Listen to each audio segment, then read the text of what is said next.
Welcome to today's Corporate Venturing Insider. Today, I'm very excited to have Hélène from GTT Strategic Ventures with us. Hélène, bienvenue. Merci, Nicolas. Glad to be here. Thank you. Hélène, maybe we start with the same question I always ask, which is, what was your journey into corporate venturing? Well, actually, it was maybe a little bit of an unusual journey. I didn't start straight away out of school with investing in startups. I'm actually an engineer, and so I started with consulting, as many engineers do. I did that for about 3 years because I didn't really have a project, and then thought it would be a good idea to try and enter into a family business. That was in the chemical industry. It was in Belgium. It was an excellent experience. I learned a lot. And then after 3 years, it was a bit complicated to work with families, so I decided to do something else. Then I met GTT, the company I'm working with for about 11 years now, and that's a long time, and started in innovation there because, I had a technical background and I'd studied business a little bit as well in an American university. And so we started thinking about diversification. And for us, diversification at that time meant trying to develop software and create more value for our clients by putting into a software some kind of expertise that we had. We're not a software company. We're an engineering company in the energy space. So we actually failed miserably at trying to develop software ourselves. But that's fine. Because we learned a lot, and we learned that we really wanted to do that. And so we decided to acquire a company that had the capabilities of developing software for the maritime industry. And I was there, and so I did GTT's first M&A, which is an incredible opportunity for someone who's never done them in their lives, who's about 30 years old, and who is working for a listed company. So we acquired a company in Singapore called The Sense. And once we had done the first M&A, we said, well, that's cool. We'll keep on using that corporate development tool. So I switched to M&A, did a few acquisitions, relatively small, but in very exciting spaces. So software for maritime, artificial intelligence before it was the big thing that it is today, hydrogen. And so after 4 years of that, the company thought, well, now we can do M&A. We'll keep on doing that, but we need to explore and expand our horizons. We are in the field of energy. We are in maritime. Things are going to change a lot in those spaces. We need to understand what's happening in a very active way. And this is how the company decided to create the corporate venture fund that I'm developing. And so that has started 2.5 years ago. And it was a fantastic opportunity switching from innovation to M&A to corporate venturing. And I love it. It's never the same day, right? Never. And especially, yeah. Let me double click a little bit on your journey. And the first thing you said is, I'm an engineer. Yeah. So I'm also an engineer. So maybe you could share with me, of course, the obvious is you understand technology, you're curious, you like to learn about new technology, but how does that make you a better investor, whether it's an M&A or in corporate VC? I think because, and it's really reflected in our company culture, by the way, we like to understand things, how they work, why they work, what are the areas in which those technologies are performing well, and when it's not a good idea to use them. And being able to understand that is also being able to understand why a company is going to be successful or not. Because that's one of our beliefs, by the way, is success of a company is based on the quality of its product and technology.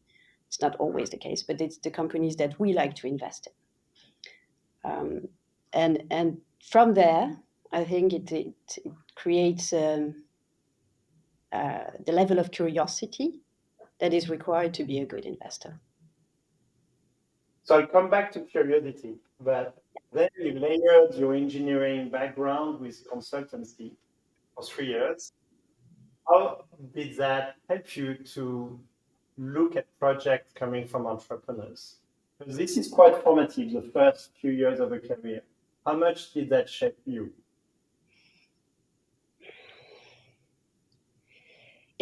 Well, it did a lot because you acquire some methodology in those first 3 years. And I also worked on big projects. So being able to understand how pieces and people, hundreds of people that are mobilized on one project, need to be working together, that's really important.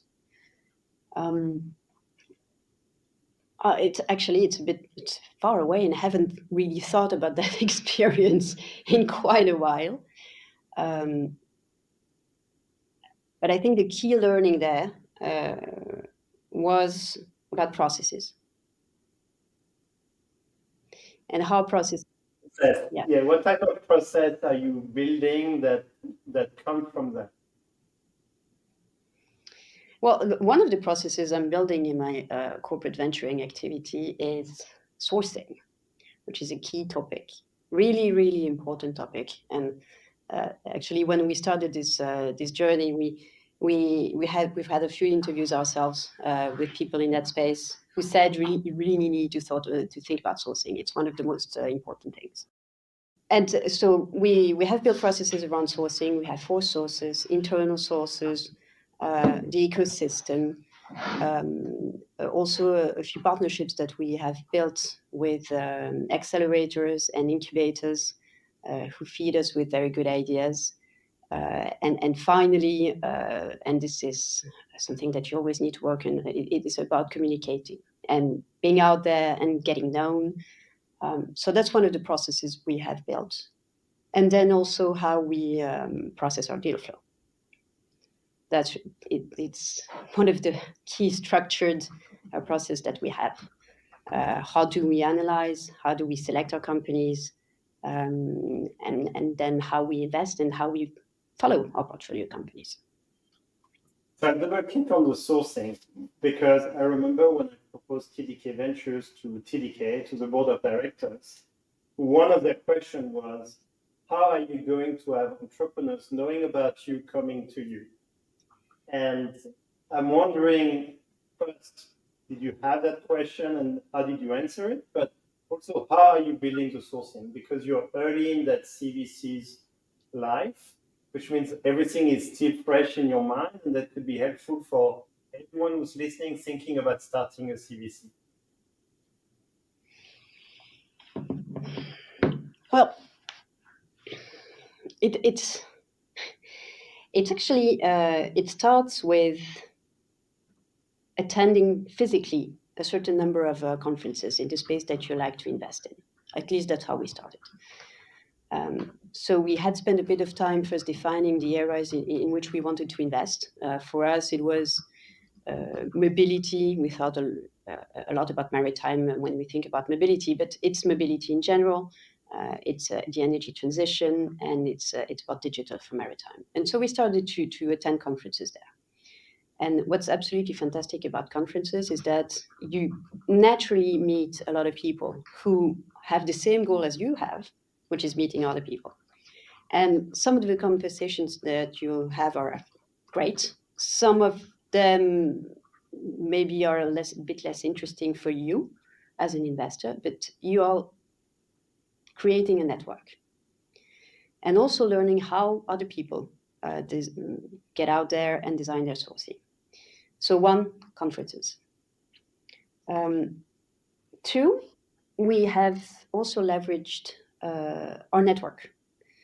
And by that, I mean network from my colleagues in M&A, from the management of the company, reached out to banks, funds that we knew, fundraisers, and startups. And what I really love about corporate venturing, which is completely different from M&A, by the way, is that it is a collective world.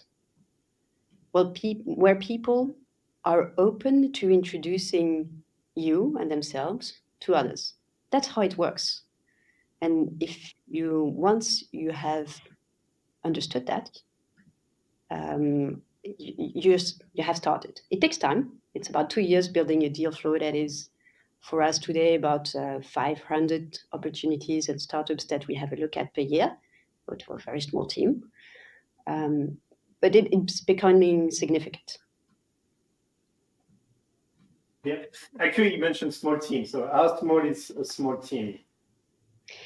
Well, I have to admit that I'm the only person that is dedicated 100% to the investment activity. But you never do good things or great things alone. And so I am very lucky to be able to rely on my colleagues internally for different things.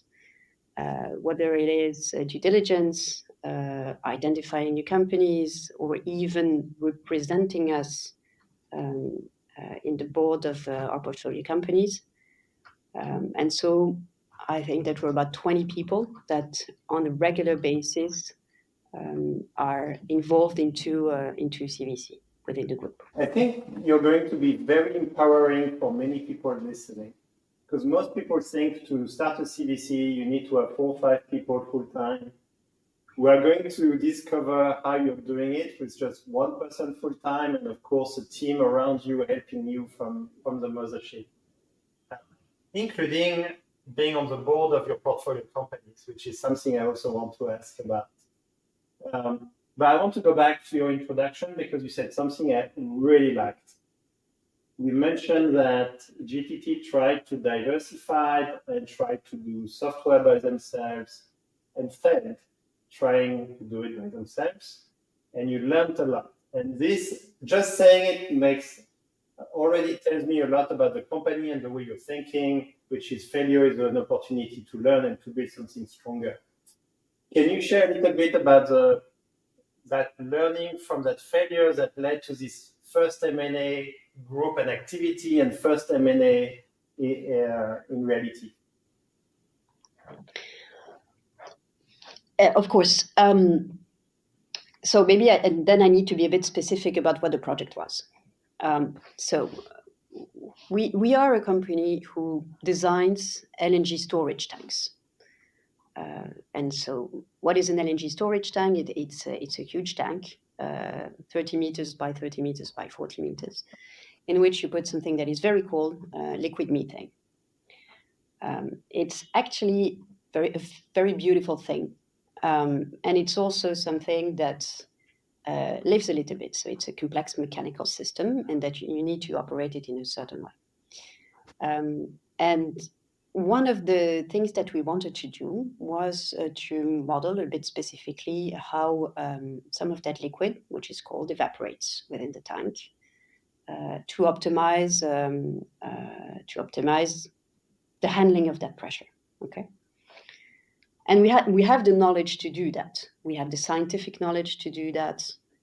We know the equations. It's a complicated problem, but we have the knowledge. We have the expertise. And we wanted to bring this into a voyage planning software. And that was usable by someone in the industry, not a scientific tool that you needed to, a 20 pages manual to explain how to use it, and takes a little bit of time to provide you with the results. And this is where I think we failed a little bit, is to internally even design the software, and so provide with the developers with what we wanted to do, because you can find developers, you can hire developers, but if you don't really know what you're trying to make, you can't really make it. And I think that's one of the key learnings, is that we didn't really know what we wanted to do. That's one thing. And so, after some time, you're developing something that's not really interesting for your client. He doesn't buy it, and that's that was an important learning, that we also needed to talk a little bit more to our client before investing time and money into developing something. Now about the M&A part, what we loved about the company that we acquired is that they already had clients in that space. So they provided them with something that people needed and that they were ready to use. It was good to have teams in Singapore. It was good to have developers that had made that type of systems, but they had clients who they were talking to who were buying their products.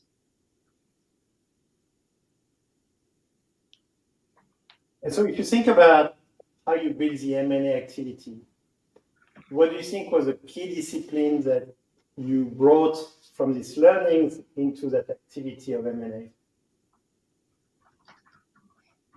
And then, of course, I'm moving forward with the CVC afterwards. So I'm looking at what was the transitions from one to the other.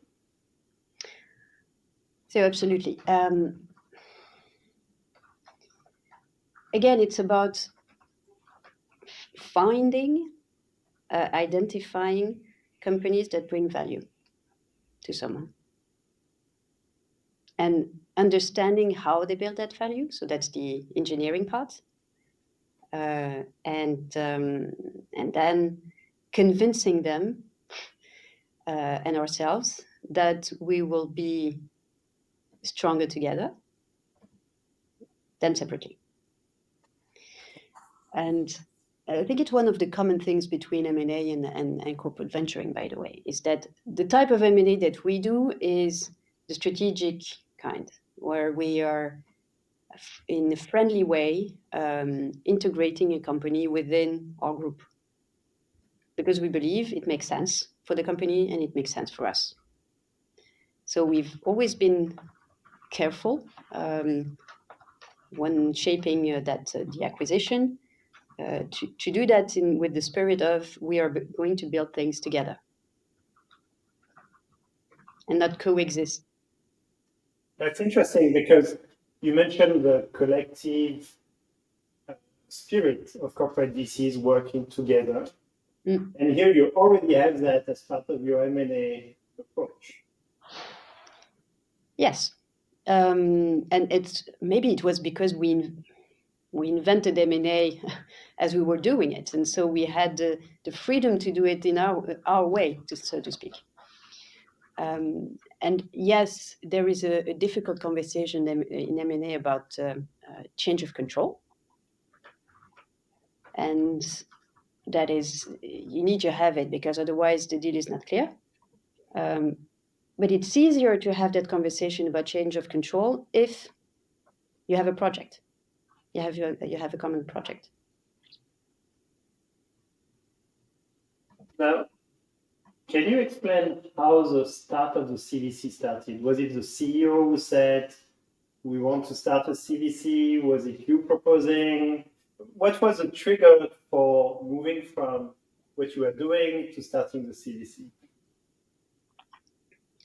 Well, so we had established that GTT had the capability of acquiring companies. And we have such a specific profile. So the business I described a few minutes ago, it's very specific. It's a very good business as well. And we have a strong position into it, but it's quite specific. So M&A it's not an easy thing for us to do in the sense that it's not easy to find the right targets.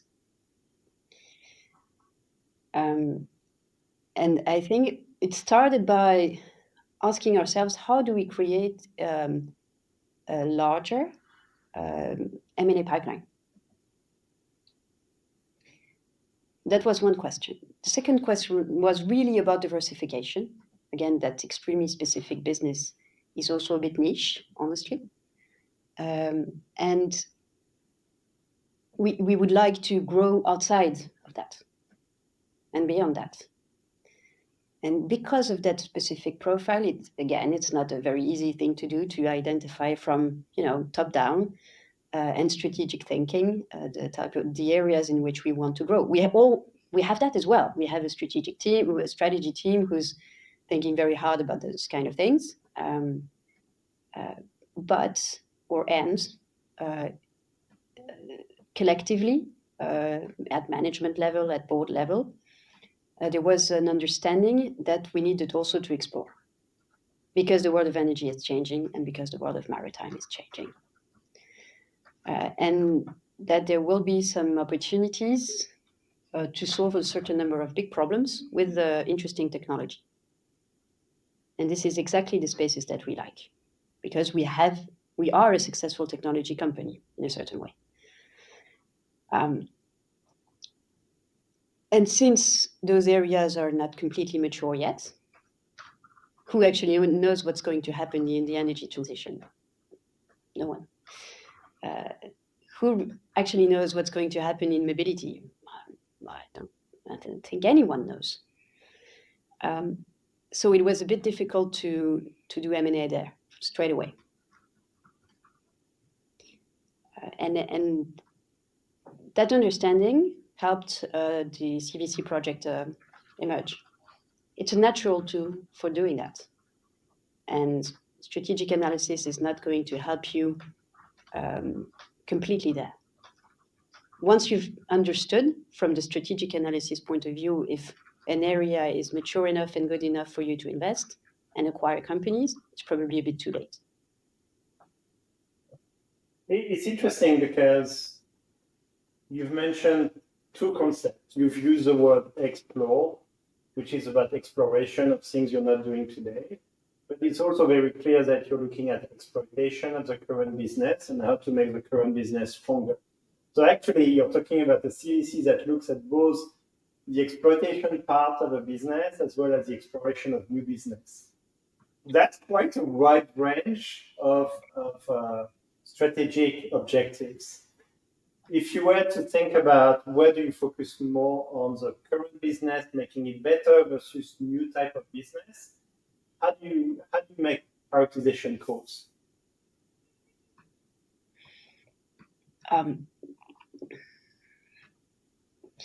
Frankly, I spend, I think, a vast majority of my time on exploration and looking at new opportunities. And why is that? Because that the current business is, again, so specific that we can help, we can nudge, we can create some outside of the box thinking opportunities for my colleagues. But it's probably 10% of the startups and the deal flow that we have a look at. But it's very, it's about different things, mostly software, by the way. It can be how can we imagine new materials to enter into our systems, or the type of software that I described a bit earlier. How do you operate ships better? But yes, I think 10% is a fair assessment of at least the number of startups that we are looking at. Okay, so 90% is exploration. Yes. And how do you pick the topics? Because you talked about mobility, energy transformation, and hydrogen. I mean, they are very, very different topics. I'm sure you can't take up them all at the same time. So how do you pick them and how do you prioritize them over time? It's a good and deep question, honestly. So we first started with, we need to be able to explore very broadly. Otherwise, we're going to miss the point of having a CVC. If we're staying too close to our own basis and our own activities, and we're not going to learn enough. That's a golden nugget. And the second thing was, and then you need to manage different objectives, but it's an interesting thing to do. We're a strategic investor. So for every company that I introduce to my investment committee, we need to have a strategic angle. And strategic angles it's something that evolves over time. And they're natural things. For instance, any technology that is helping maritime decarbonization, that's good. And it's easy to understand why. Then we had everything that was connected to hydrogen to some extent. And in a very broad way. How do you produce it? How do you store it? How do you transport it? How do you use it? Including in low carbon fuels. So that brought us quite far. And this is how we thought, well, mobility is a key topic. And by saying that, it opens up for analyzing and having a look at things that we probably wouldn't have thought about if we had just sticked to the strategic connection initially.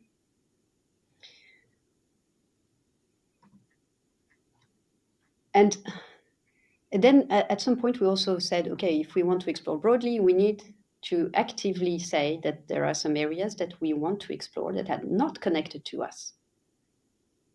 And for instance, that was the case of carbon capture. Yeah, different from the current business. Completely. Yeah. Same thing about energy storage. And the strategic connection is, well, because we believe this is going to be important in the future. Okay, this is not a strong strategic link, if I challenge a little bit. Oh, I understand. And post-mortem, no, well, after having decided that it was an important topic, we sort of rationalized it. So, well, in the maritime industry, we have some emission reduction targets. Some of them are going to be achieved by a certain number of technologies or operational choices that you can implement today. But maybe in 10 years' time, ship owners will need to choose between capturing CO2 directly on board ships or switching to synthetic fuels. And that's a big strategic question for them. And this is the connection with us, but it's in maybe 10 years' time.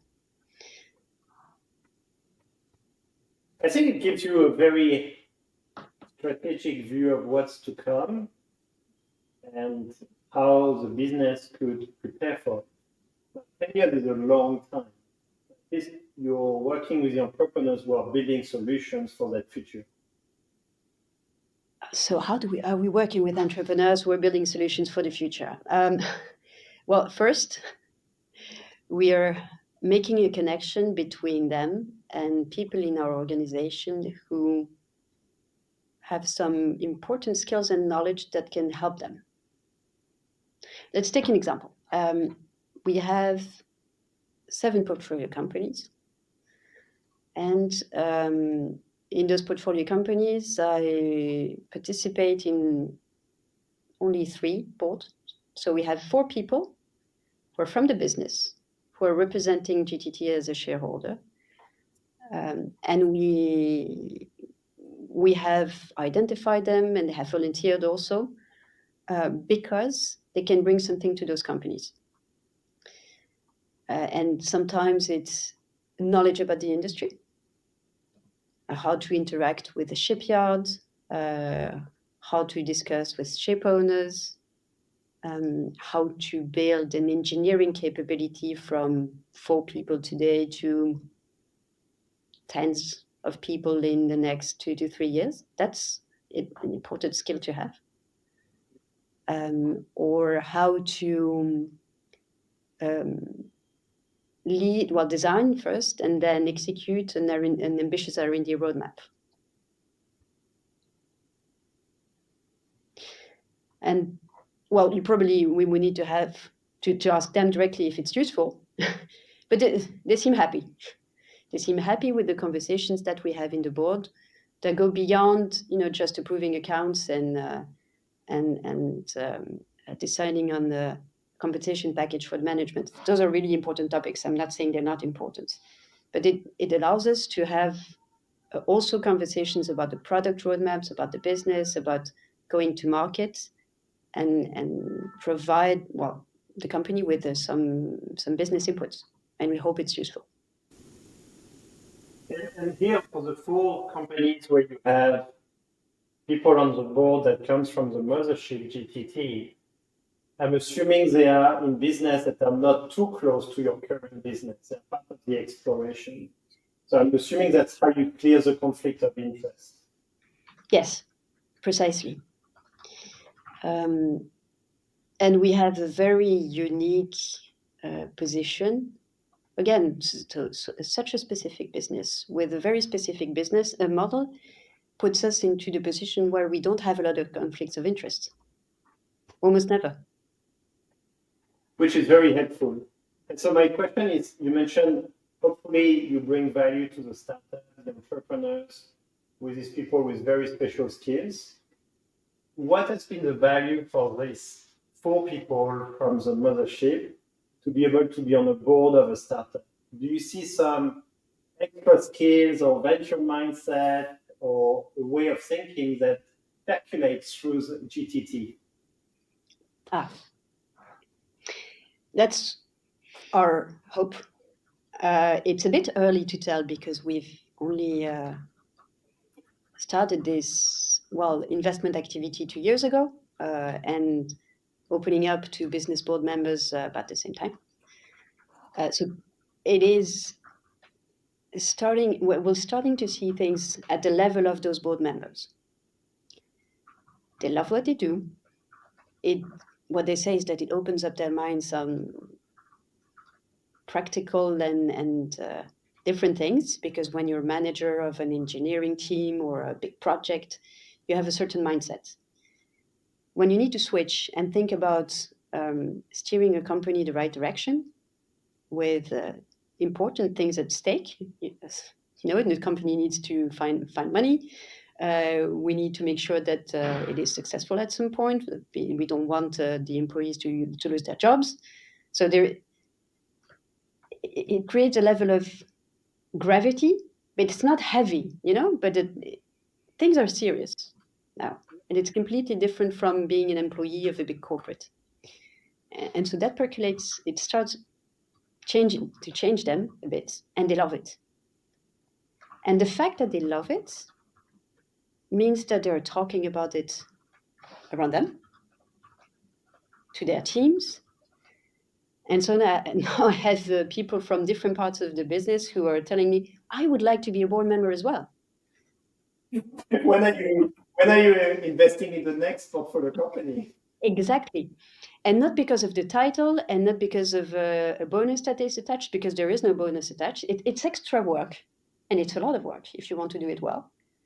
And you're not going to get a lot of glory from that, at least internally. But the fact that they love it creates some enthusiasm, and which is a little bit part of the entrepreneurial spirit, so to speak.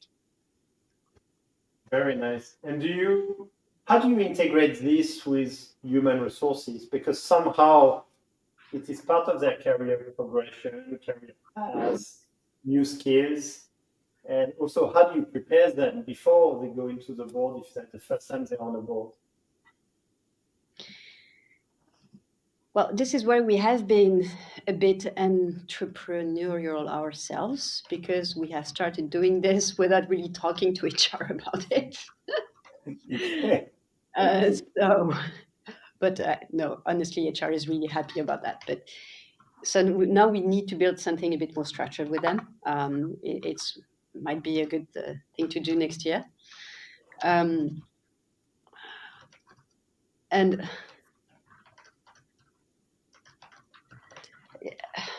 yeah, I think I don't know what HR is going to do with that, honestly. But we're still a relatively small group. For people who don't know us, we're about 800 people today. So I think it's okay if we don't have a perfect process for that right now. I know it's interesting, and I'm quite convinced for these 4 people and more to come. Like you said, they are going to learn responsibilities with gravity. They are going to have an impact, and there is no doubt in my mind they are getting skills which are helpful for the current business. If anything, it gives them a new perspective. Exactly. And I completely agree with that. And I think I forgot someone. There is maybe a fifth person. So anyway, and new perspective is also helpful for them to think about their own career path. And there is another idea that is brewing internally, and we have not created a project around that yet. But there's something around how do we create more intrapreneurship? Is that a word in English? Yeah, from inside. Exactly. And maybe some of the people who are board members today, or who are in working with those entrepreneurs and startups that we have invested in, will maybe start building projects of their own. And I think we would be happy to do that and to help them in a certain way in our group. There actually is one example, but it's one. We had an innovation contest about 1 year ago, and the winner of the innovation contest, when the winning team, because it was a team, is now incubated and is developing their idea for 6 months. But I think we would like to do a bit more of that. I think what comes across quite clearly from GTT is that clearly it's an engineering company, but with no filters. We haven't tried software, let's try it. Doesn't work, let's try M&A. Let's try CVC, let's try incubation. So I'm very impressed. Your company has no filters, at least it feels that way, in trying new things, say what works, and then you can structure it. That's quite impressive. Well, thank you. I'm really glad that you said that. I just also want to point one thing is, actually we do have filters, but they're good ones. Tell me more. What I mean by that is, and I think CVC is a good example, we're open to try new things, but we also assess the risk before trying those new things. And typically, that CVC thing is about exploring by limiting our financial risk. Yep, that's a job. And that's the thinking for probably every new thing that we are trying out. It is very innovative, but we have also carefully thought about the risks. And so we are taking the risks that we are comfortable with. I like to think we are risk-adjusted pricing, risk-adjusted decision. It has to be worth the reward. Yes, exactly. Exactly. I want to talk about a different bias. And when you meet entrepreneurs, and clearly it's in an exploration phase, so this is not a space you already know, so it's more about the entrepreneur and how they present their project.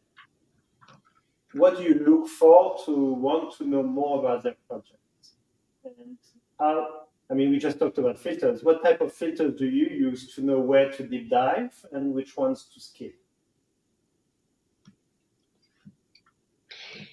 Yeah, so we have 3-4 things that we analyze at different levels, at different stages. But it's always, it's methodology for analysis, and it's nothing revolutionary. We look at the technology first. Do we understand it? Does it seem to make sense from a scientific or engineering point of view? Is it new? Is it solving a real problem? So we have that first angle. Then we think about the market. Does it seem to be big enough, growing? And why should it grow now? It's very classic. The team.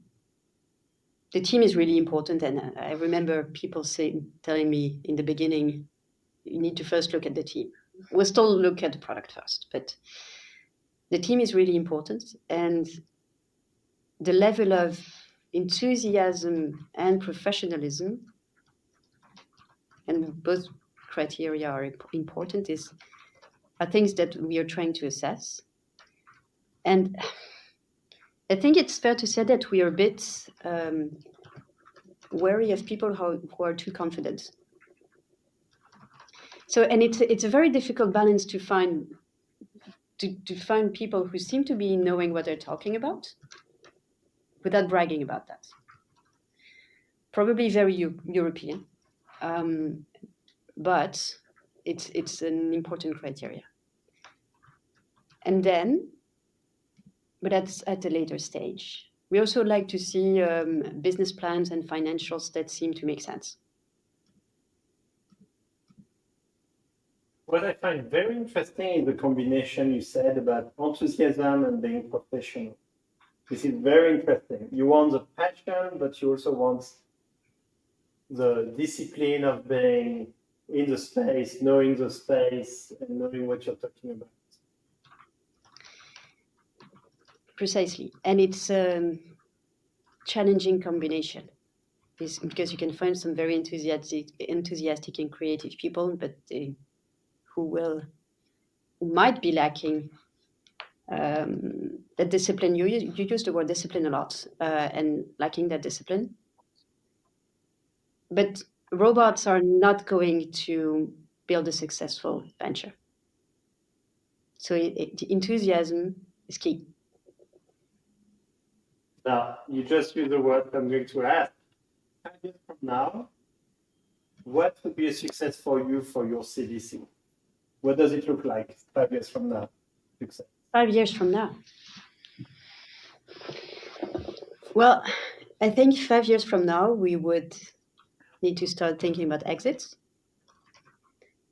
But good exits with companies that have grown in every dimension, product, team, clients, and who have found a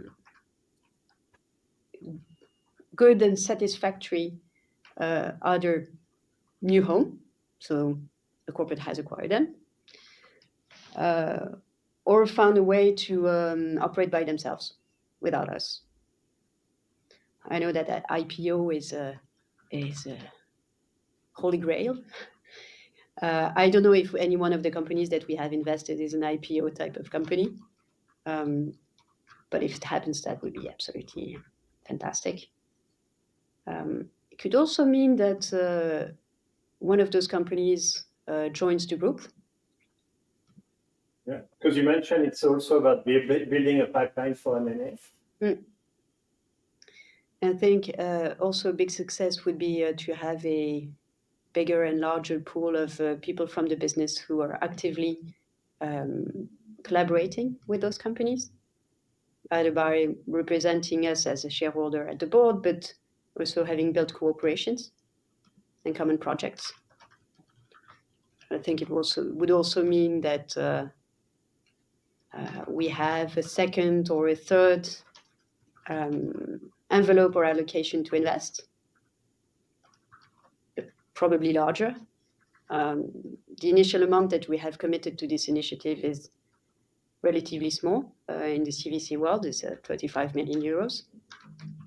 So if we're successful in 5 years from now, maybe we can think about twice or thrice that. I don't know. A larger team as well. It's easy to multiply from one. Yes. But to be honest, I hope you don't wait 5 years to grow the team. I think that. No, actually, I'm hiring. So if anyone listens to this, would like to work for a great CVC close to Paris, please get in touch. Very good. Actually, for entrepreneurs watching this podcast, I want to notice something which is quite striking, and this is quite rare. When I ask a question about what would be success for a CVC, and what I really liked is your first half of your answer is all about the success of the companies you invest in. It's really striking. It's all about how the companies you invest in will be successful. Which I guess for entrepreneurs who are listening, that's a good trait to see in an investor. They want your success. Well, that's how we will succeed as well. It's simple alignment of interests, honestly. Can you double click on that? Because clearly financial makes sense, but I think you mean more than just financial alignment. You also mean strategic alignment. Exactly. What do you mean? Well, Because for you it's obvious, but it's not that obvious for everyone who starts a CVC. and I'll go back to what I was saying about M&A. It's the common project. And a strong investment thesis for us is having a good understanding of where the company would like to go and how we will contribute along the way. If our contribution is cash only, it can be fine. But we would rather have something more.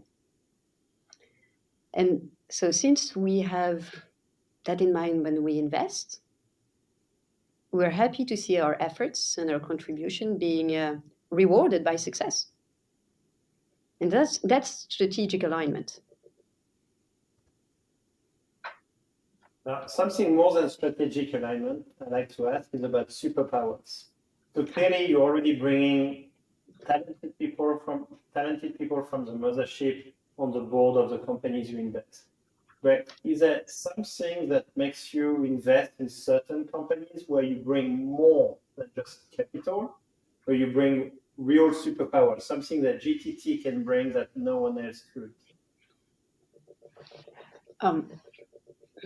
And it works for some companies, but maybe not for all of that. But one superpower that we have is our network in the maritime and the energy space. Yes, we're a relatively small company. Yes, we have what I call the niche business, but we also have a well-connected business development team with shipyards, with ship owners, with energy majors all over the world. And that's quite powerful for a young company who is trying to reach out to those corporates.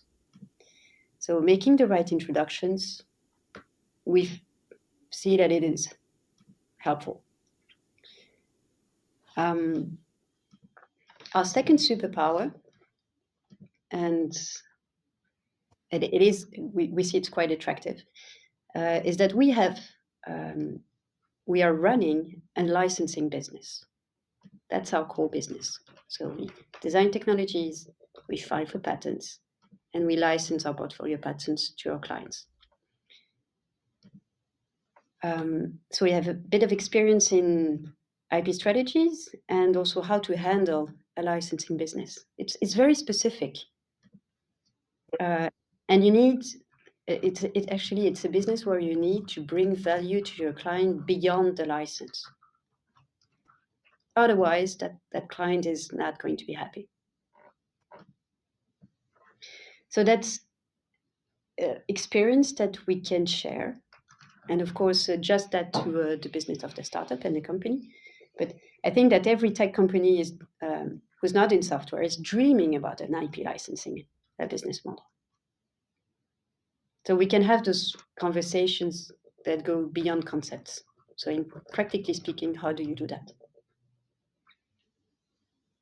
Now you mentioned you're growing your team. Can you share how you are thinking about your team growth?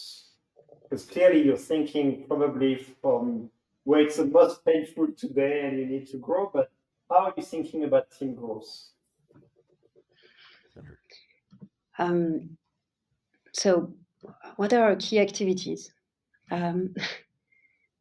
Sourcing, analyzing, investing, and I don't like that word, but people call that managing a portfolio. So nurturing the relationships with our portfolio companies. I'd rather say it that way. And if I want to be a bit simplistic, but we probably need one person for each activity. So that would be 4 people. Not tomorrow, probably not even next year. Plus ahead. So that's probably also why people think about a full team, a full CVC team is 4 or 5 people because of that. You have those 4 key activities, and then maybe someone who's running the show. But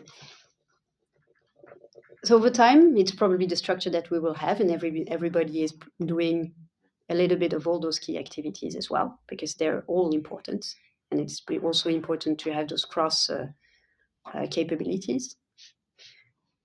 Short term, we would be very happy to have someone has experience in investing, and also someone who's helping with analysis. Maybe so that so 2 people. Now let's talk about what this person listening to this podcast would want to know, which is, what are you excited to invest next? So there are some key areas for GTT as a group that we would like to explore a bit more actively next year. So carbon capture is a key topic for us, energy storage as well. And we're always keen to see what's happening in software for the shipping industry. So the smart maritime part. Maybe an open question, because I personally know that decarbonization is a big topic for maritime, but at the same time, it feels like there is very little changes from the photos of maritime from 20 years ago to today. Is it a space that's changing fast, or is it one that's ripe for disruption, or is it one that will take a while to change? Can you give me some idea?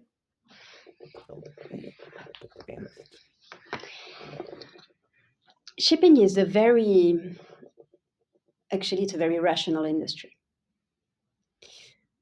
Some people qualify it as being conservative, probably, but honestly, it's very practical.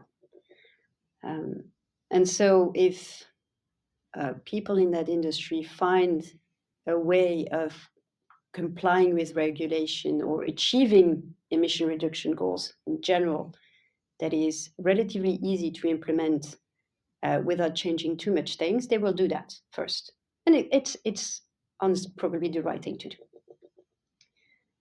And one example is reducing ship speed, for instance.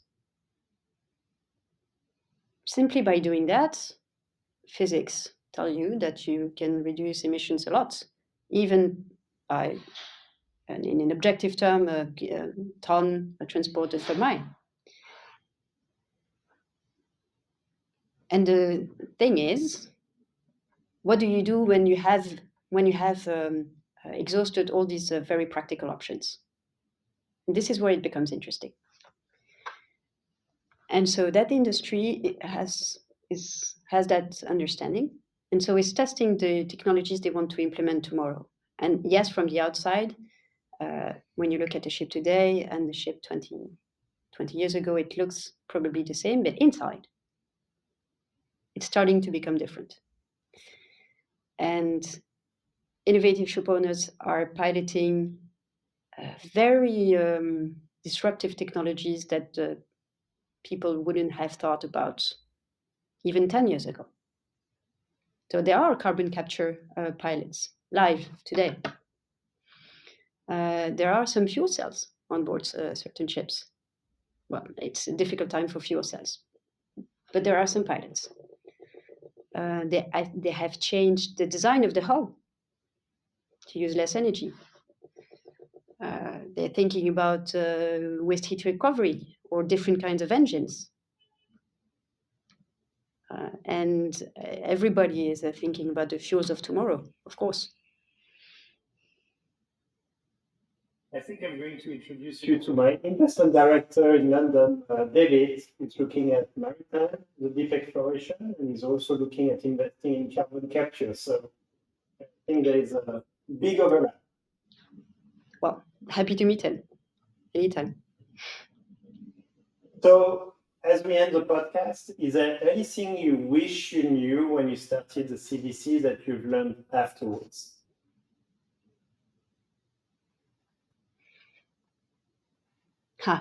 Yes. Well, we learned that relatively fast, but you need to spend a lot of time with your portfolio companies after the investment. And it's a really important thing to do. So yes, when you're an investor, you tend to focus on the investment process because that's your job, that's your day-to-day, it's your bread and butter. But life after the investment is probably even more important. I think that's a golden nugget, because if you want to get the strategic value you identified, it's not the investment, it's what happens afterwards. Exactly. So maybe I have a follow-up question, which is, earlier you mentioned you wish to have 1% per steps. Do you see value to have a person really in charge of the portfolio versus investment, or do you see value for some kind of cross-pollination between the teams? Intuitively, I would go for cross-pollination. But that's how it works in my own mind, and trying to replicate that in a team might be working or not.